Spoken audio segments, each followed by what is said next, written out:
Assalamualaikum Saps. Baiklah, kita pada hari ini akan mempelajari tentang jumlah ismiyah. Apa itu jumlah ismiyah? Jumlah ismiyah adalah sebuah kalimat yang didahului oleh kata isim. Kata isim, kalau kita artikan ke dalam bahasa Indonesia, yaitu biasanya diartikan dengan kata benda. Jadi, jumlah ismiyah ini mutlak harus terdiri dari mubtada dan khobar. Apa itu mubtada? Apa itu khobar? Oke, jadi kita akan membahas tentang mubtada dan khobar, atau dengan kata lain, jumlah ismiyah secara lebih detail. Oke, check it out. Pertama, kita akan membahas tentang mubtada. Mubtada adalah isim yang akan dijelaskan keadaannya. Jadi sebuah mubtada itu harus berupa sebuah isim, di mana isim inilah nantinya yang akan dijelaskan keadaannya. Oke. Kemudian syarat dari sebuah mubtada. Jadi syarat sebuah mubtada itu harus berupa isim ma'rifah. For your information, isim ma'rifah ini adalah isim yang sudah, atau dengan kata lain, isim khusus gitu, yang sudah diketahui secara jelas. Isim ma'rifah ini ada terdiri dari beberapa hal. Yang pertama itu bisa ma'rifah dengan menggunakan alif lam. Contohnya adalah kata al-qomaru. Jadi kata komar dia menjadi ma'rifah karena adanya alif lam. Yang kedua yaitu ma'rifah dengan domir. Domir ini artinya adalah kata ganti. Contohnya seperti ana, huwa, nahnu. Jadi ana, huwa, nahnu dan teman-temannya itu sudah tergolong sebagai isim ma'rifah. Yang ketiga adalah isim alam. Isim alam ini adalah isim nama. Jadi setiap nama itu dikategorikan sebagai isim ma'rifah. Nama orang, nama tempat, kemudian nama negara, nama kota, nama desa, pokoknya semua nama itu digolongkan kepada isim ma'rifah. Contohnya kalau nama orang Muhammad, kemudian Fadli, Fadel, Ria, Hindun, Febri, dan semuanya itu termasuk kepada isim alam dan otomatis dia sebagai isim ma'rifah. Kemudian contoh dari nama-nama kota, Pekanbaru, Jakarta, ataupun nama desa seperti Muara Jalai, ataupun nama kelurahan Muara Fajar, dan juga nama negara seperti Indonesia, Mesir, kemudian Malaysia, dan yang lainnya. Yang keempat, isim ma'rifah dengan isim isyarah. Nah, jadi isim isyarah ini berarti adalah kata tunjuk. Dalam kata tunjuk itu ada dua, yaitu kata tunjuk dekat dan kata tunjuk jauh. Kata tunjuk dekat yaitu hadza, hadhihi, dan haulai yang artinya adalah ini. Kemudian zalika, tilka, dan ulaika yang artinya adalah itu, yang bisa dimasukkan sesuai dengan konteksnya dalam kalimat. Kemudian isim mausul. Isim mausul ini yaitu seperti alladzi dan alladzina untuk yang muzakarnya, sedangkan allati dan allai adalah untuk yang muannasnya. Kemudian isim ma'rifah itu bisa dengan cara idofah. Baik itu diidofahkan. Idofah ini artinya adalah disandarkan kepada salah satu yang empat ini. Bisa diidofahkan itu disandarkan dengan alif lam, domir, ataupun isim alam.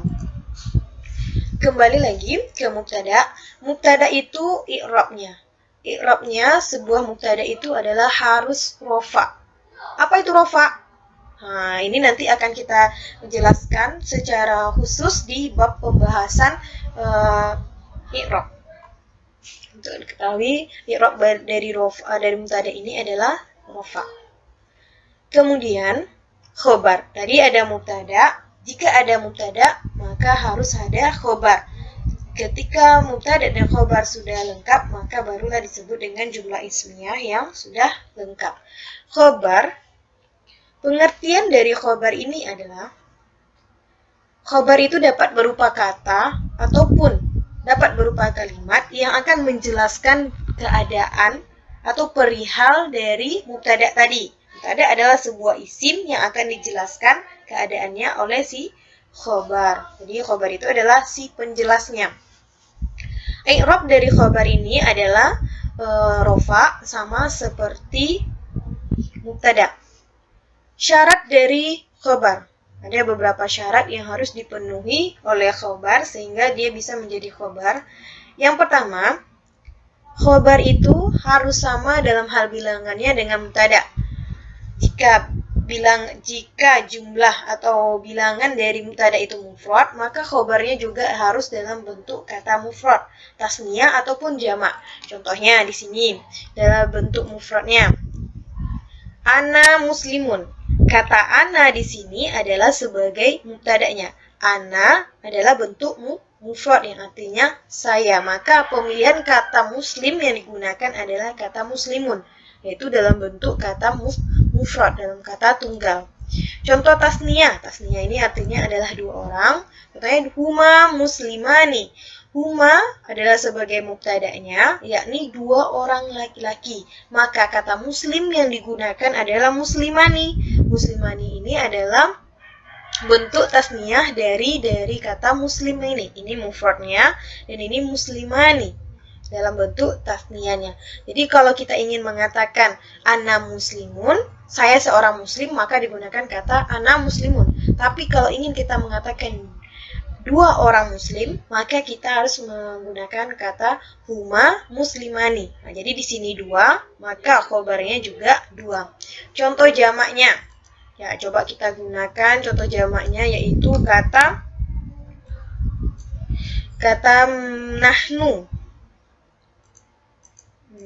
Nah, di sini kita gunakan kata nahnu. Nahnu ini adalah bentuk jamak yang artinya adalah kami. Kami adalah muslim. Maka kata muslim yang digunakan adalah kata yang dalam bentuk jamaknya yaitu muslimuna. Nahnu muslimuna. Jadi kata muslim yang paling tepat yang digunakan adalah muslimuna kalau ingin menunjukkan kata nahnu yang dalam artian jamak.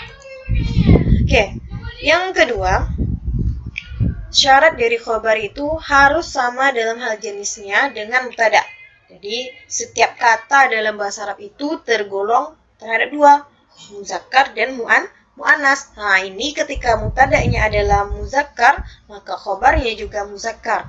Dan apabila mubtada'nya mu'annas, maka khobarnya juga harus mu'annas. Contohnya seperti ini. At-talibu mahirun. At-talibu artinya adalah siswa laki-laki. Maka kata khobar yang digunakan, kata mahir yang digunakan adalah kata mahirun yang menunjukkan muzakkar. Contoh muannasnya, at-talibah mahirotun. At-talibah adalah siswa perempuan. Kenapa kita bilang perempuan? Karena ada di sini tanda-tanda dia sebagai muannas, yaitu ta marbutoh. Maka kata mahir yang kita gunakan adalah mahirotun, yaitu yang menunjukkan muannas. Jadi at-talibatu mahirotun. Nah, di sini ciri-ciri dia sebagai muannas adalah adanya ta marbutoh. Kemudian kita akan lanjut ke macam-macam khobar. Nah, jadi khobar ini ada beberapa jenisnya. Yang pertama, khobar ini disebut dengan khobar mufrad. Kenapa disebut khobar mufrad? Karena khobarnya itu hanya dalam bentuk satu kata saja. Hanya dalam bentuk kata, bukan kalimat. Ya, kalimah di sini artinya adalah kata. Contohnya, at-tabibatu jamilatun. At-tabibah artinya adalah dokter perempuan itu cantik. Jamilah ini hanya terdiri dari satu kata. Nah, jadi inilah yang disebut dengan khobar mufrad. Dia hanya terdiri dari sebuah kata. Contohnya lagi, nahnu mudarrisuna. Kami adalah guru. Jadi walaupun nahnu itu adalah jamak, tapi yang point of view kita itu di sini. Mudarrisuna ini dia hanya sebuah kata, maka khobar yang seperti ini disebut dengan khobar mufrad. Khobar ini juga mufrad, yaitu karena dia hanya terdiri dari sebuah kata khobarnya.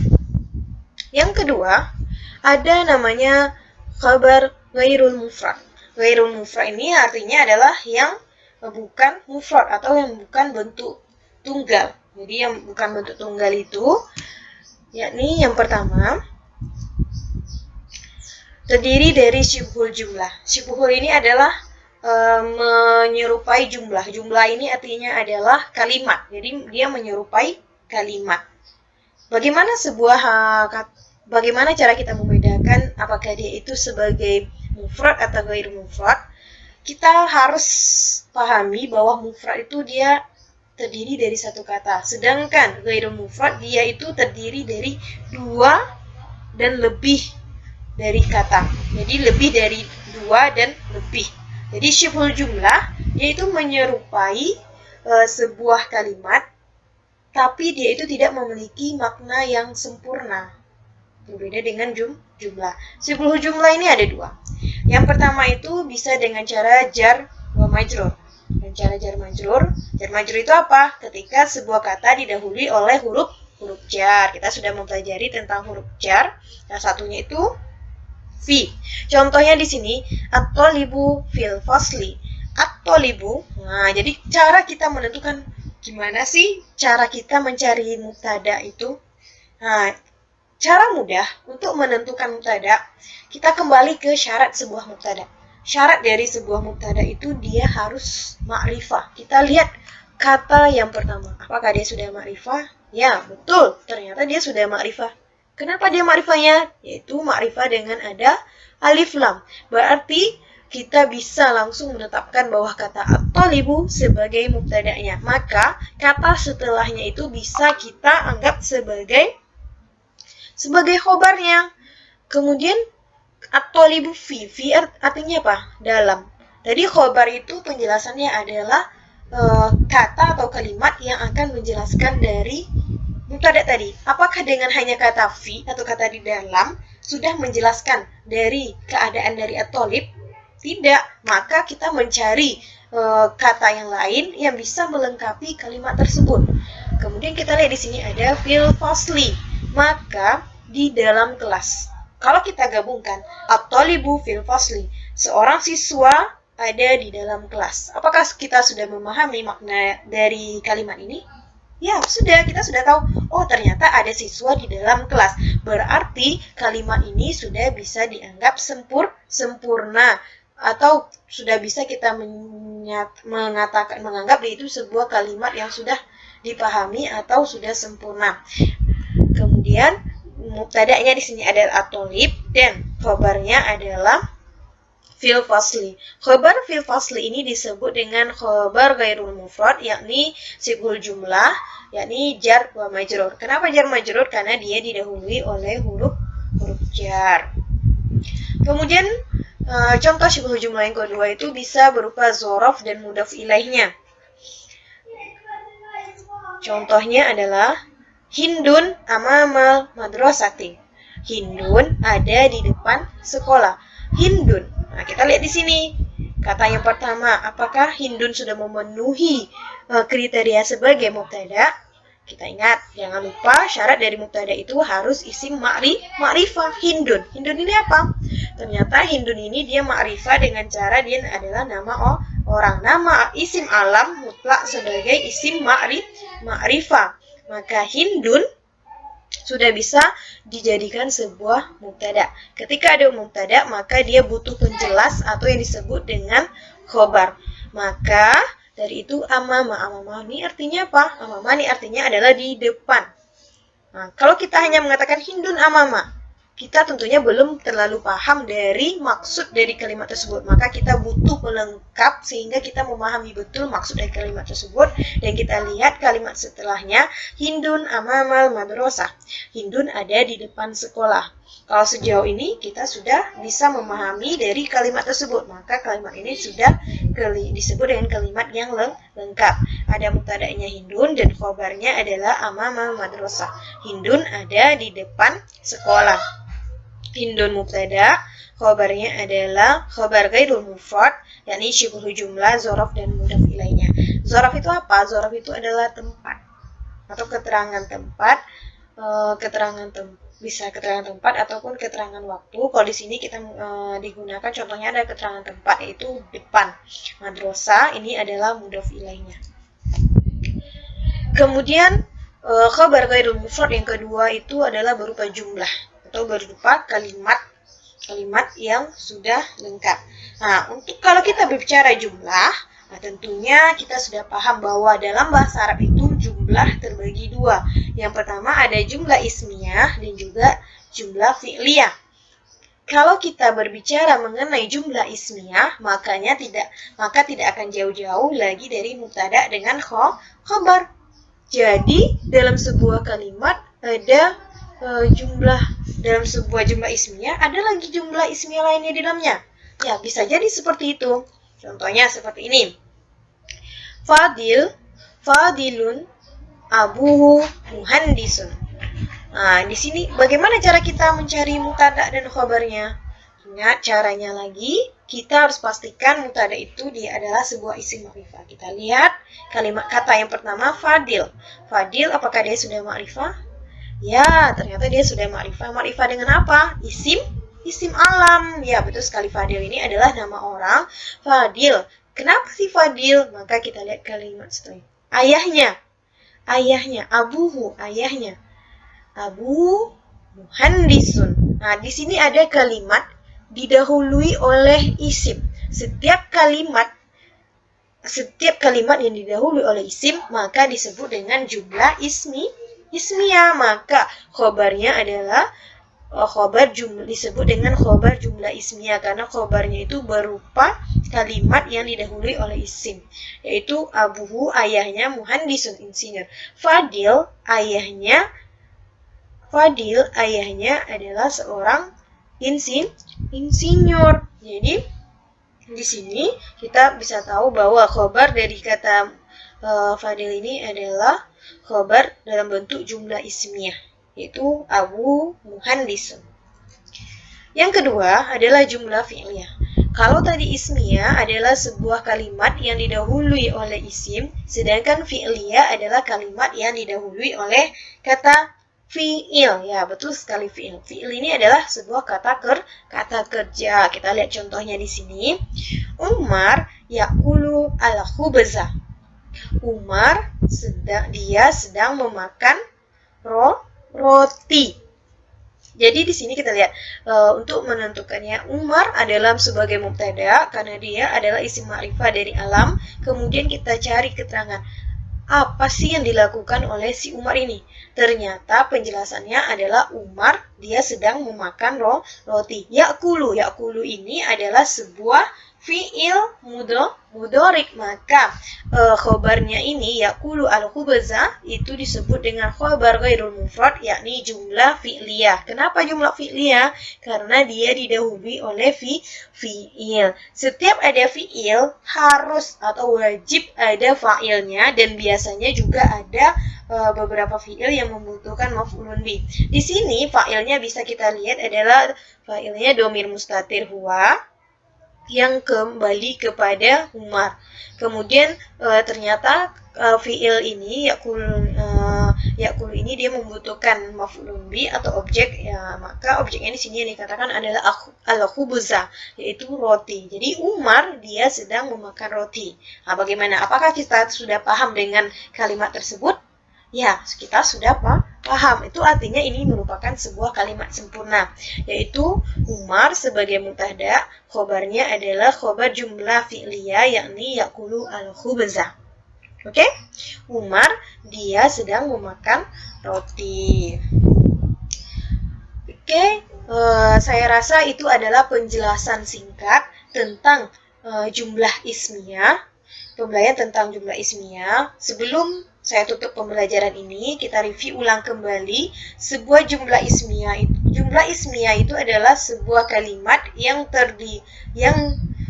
didahului oleh sebuah isim. Dan syarat dia bisa menjadi jumlah ismiyah ini atau jumlah ismiyah ini dia itu terdiri dari mubtada dan khobar.